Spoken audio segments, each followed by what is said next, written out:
movies you are about to see are bad. Really bad.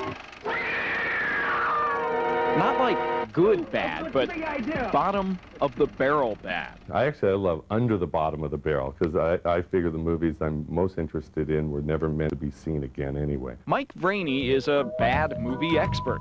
At his Seattle-based business, Something Weird Videos, he's rescued over 1,000 rotten films from Tinseltown's trash cans. The whole world shall benefit by them. In the world I deal in, one of the greatest titles I found is The Curious Dr. Hump. And that's just for starters. Mike's re-released everything from mutated monster sheep to rubber-tongued brain suckers. The minute that you put it on, the first scene, you almost know right away what you're headed for. A dead man in a huge web. These movies from the 60s and 70s never had critics talking, except to complain about the dreadful dialogue that's obviously dubbed in. Kids, we made radio contact with the ship and we'll be picked up tomorrow. And tonight we'll dance and really raise the roof.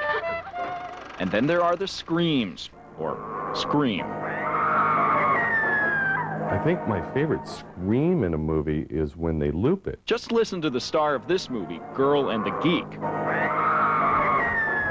Same scream, different scene.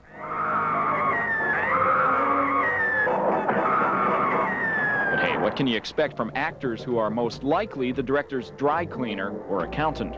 That's the worst scenario. You can tell this guy does not belong in a film. He must have been the guy putting up the money. And it wasn't much money either. Most of these drive-in duds were made overseas for $5,000 max. And that's why you see garden hoses substituting for space-age equipment and monsters stumbling around in dime store masks. When it comes to naming the lamest sci-fi flick ever made, Ed Wood's Plan 9 from Outer Space always tops the list. But not anymore. Mike's uncovered one that's even worse. Space Thing. The dam is going to have to be repaired. It is absolutely the worst science fiction movie I've ever seen. It has the Enterprise upside down.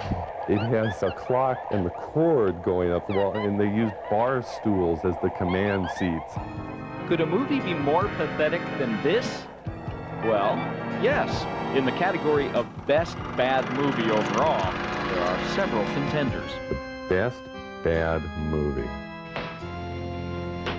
Oh, God, it's too difficult. The Curious Dr. Hump is one of Mike's nominees, along with Horrors of Spider Island. Everything I love about these movies is there. Cheesecake, monsters, black and white, low-budget special effects, mutants, and so on and so forth. But wait, it gets even better, badder, worse.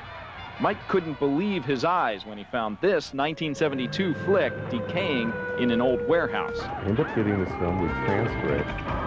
Oh, my God, there's an 8-foot-tall mutated monster sheep. Move in there, quick, man. Get the ropes on it. This is the sour cream of the crop, God Monster of Indian Flats.